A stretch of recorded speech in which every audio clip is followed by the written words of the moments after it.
Mrs. Uswa Shehbaz. I am a consultant psychologist and executive director of International Peace Leaders Association, plus also I'm the member of Women's Chamber of Commerce and Industry, Lahore. Today we are going to talk about misophonia. Misophonia क्या है?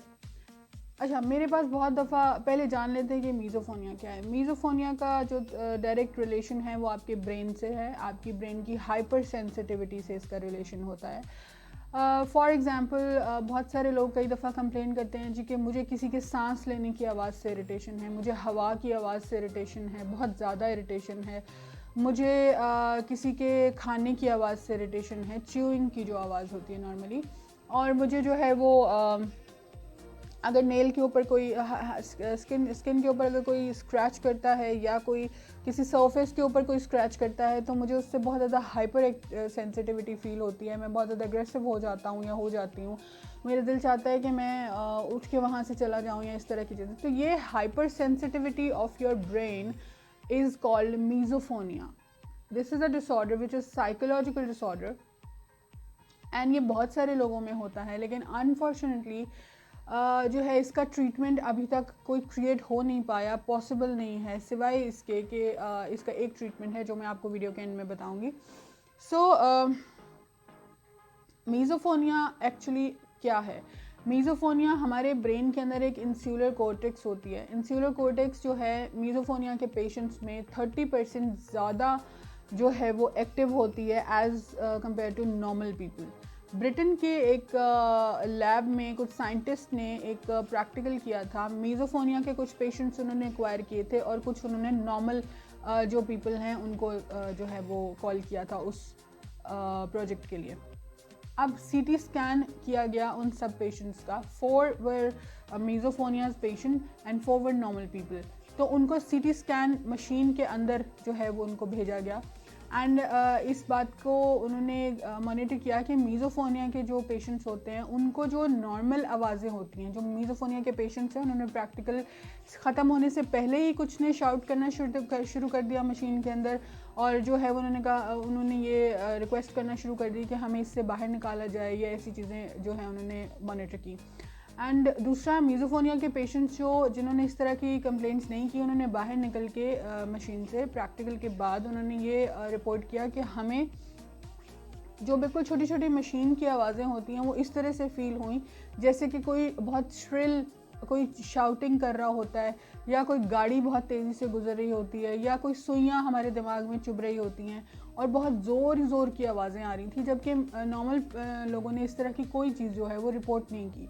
सो इस practical से ये prove हो गया कि मीज़ोफोनिया के जो पेशेंट्स होते हैं उनका ब्रेन जो है, या उनकी वो इंस्यूलर कोर्टेक्स जो होती है जो ब्रेन के अंदर होती है, वो नॉर्मल पीपल से 30 to 40% ज़्यादा एक्टिव होती है, ज़्यादा सेंसिटिव होती है। That's why they used to listen normal voices more than like ऐसी चीज़ जो नॉर्मल आवाज़ें आप सुन सकते हैं वो आपको ज़्यादा फ्रीक्वेंसी में सुनाई देती हैं, या इरिटेट कर सकती हैं, या एग्रेसिव कर सकती हैं। तो इसका मतलब ये है कि इस तरह के लोग जो हैं अग्रेसिव होते हैं, हाइपर एक्टिव होते हैं, बहुत ज़्यादा इस वजह से एग्रेसिव होते हैं क्योंकि उनकी बर्दाश्त से बाहर वो आवाज़ें होती हैं, वो नहीं सुन सकते, वो आपको पागलों की तरह बिहेव करते हुए दिखाई देंगे। फॉर एग्ज़ाम्पल, अगर किसी को किसी की च्यूइंग से प्रॉब्लम है, या किसी को किसी के खाने की आवाज़ से इरिटेशन है, तो ऐसे लोग जो है नॉर्मल गैदरिंग्स में बैठ के खाना नहीं खाते, क्योंकि उनको वो आवाज़ें भी आ रही होती हैं जो आपको नहीं आ रही होती हैं। या ऐसे लोग जो हैं किसी के साथ सो नहीं पाते, रूम या बेड शेयर नहीं कर पाते, क्योंकि सांस की आवाज़ जो कि नॉर्मल लोगों को नहीं आती, इन लोगों को वो आवाज़ें भी जो हैं इनकी पकड़ में आ जाती हैं, या ये उसको सुन सकते हैं। तो ये एक तरह से जो है बहुत ज़्यादा हाइपर एक्टिव डिसऑर्डर है, या हाइपर सेंसिटिव ब्रेन्स होते हैं इनके। तो दैट्स वाई इनकी लाइफ जो है नियर टू हेल होती है, क्योंकि उनका हर वो चीज़ इरिटेट करी। अब फॉर एग्जांपल पंखे की हवा से कुछ लोगों को इरिटेशन होती है। मीज़ोफोनिया एक साइकोलॉजिकल डिसऑर्डर है। जैसे कि मैंने आपको बताया कि इसका कोई ट्रीटमेंट पॉसिबल नहीं है। इसके ट्रीटमेंट्स में सिर्फ 2 चीज़ें आ सकती हैं, या तो आप ईयरफोन्स का यूज़ कीजिए, या आप जो हैं वो कॉटन बड्स का यूज़ कीजिए।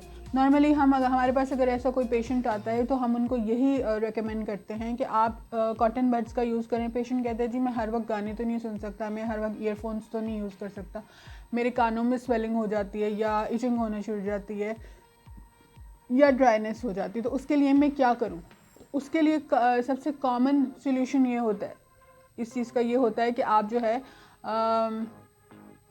कॉटन बड्स का यूज़ कीजिए। कॉटन बड्स जो हैं आपको हेल्प करेंगी, जो चीज़ें आपको नॉर्मल से ज़्यादा सुनाई देती हैं वो आपको नॉर्मल तरीके से सुनाई दें या आपको नॉर्मल से कम सुनाई दें, ताकि ना आपको इरिटेशन हो ना आप किसी के लिए इरिटेशन का बायस बने। क्योंकि जिन लोगों को ये सेंसिटिविटी इशू होता है वो डाइनिंग टेबल पे अगर फैमिली में अगर बैठ के खाना खाएंगे तो वो हर वक्त शाउट करते रहेंगे, वो अग्रेसिव रहते हैं। उनका वहाँ पर खाना बैठ के जो है वो बहुत अजीब चीज़ क्रिएट करता है और उनकी फैमिली जो है उनके साथ कंफर्टेबल नहीं होती है। बिकॉज लंच या डिनर या आप अगर कोई साथ बैठ के फूड शेयर कर रहे हैं तो उसका ये मतलब होता है कि you want to enjoy with your family.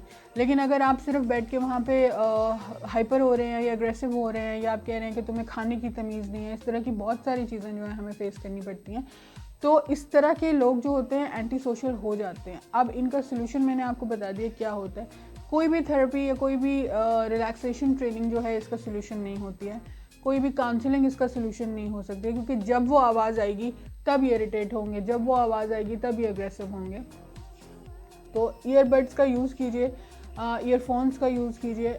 उसमें ईयरफोन्स का यूज़ करने का मतलब ये नहीं है कि आप हर वक्त म्यूज़िक सुनते रहें, उसका मतलब है कि आपके कानों में उतनी आवाज़ नहीं जाएगी जो कि नॉर्मल लोगों के कानों में जाती है, क्योंकि उनको वो इरिटेट नहीं करती लेकिन आपको वो जो है नॉर्मल चीज़ों से ज़्यादा इरिटेट करती है। तो ये इसका सोल्यूशन है।